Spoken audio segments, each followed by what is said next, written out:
Transport Minister Lui Tuck Yew says the country's transport infrastructure will have sufficient buffer to accommodate a possible 6.9 million population by 2030.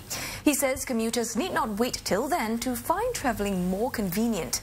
Pointing to efforts to expand the rail and bus network, Mr. Lui says commuters will begin to see improvements in the next 5 years. The vision is to create a very convenient and high-quality public transport system by 2030. By then, the rail network will be doubled to 360 kilometres, with 9 MRT lines to help spread the load from the current 4.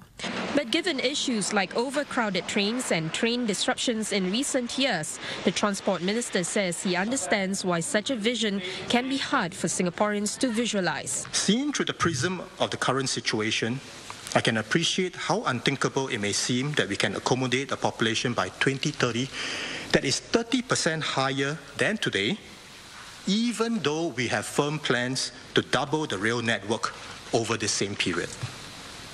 But I do believe that we will begin to see a gradual but noticeable and perceptible improvement over the next 5 years. Mr. Lui said by 2017, the downtown line, for example, will add significant new capacity to the east-west corridor. The re-signalling project and additional new trains to be rolled out on existing lines will also help. During the busiest 1 hour in the morning, our assessment is that we will have the capacity to carry 70% more passengers into the CBD in 5 years' time compared to what we have today. And I do not expect that there will be such a sharp increase in ridership.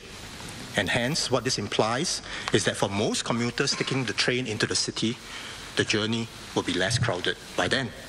Incentive schemes to encourage commuters to spread their travel outside the peak hours may also be improved, possibly later this year.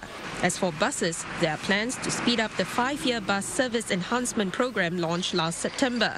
Another 190 buses will be added this year. Private bus operators will be roped in to help run new routes, and more city direct type bus services, which run along expressways, will be introduced.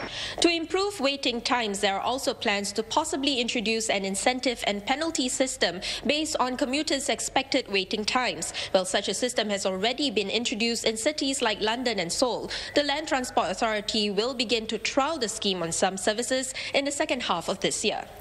Close to $50 million will be spent over the next 2 years on measures like adding 30 kilometres of bus lanes.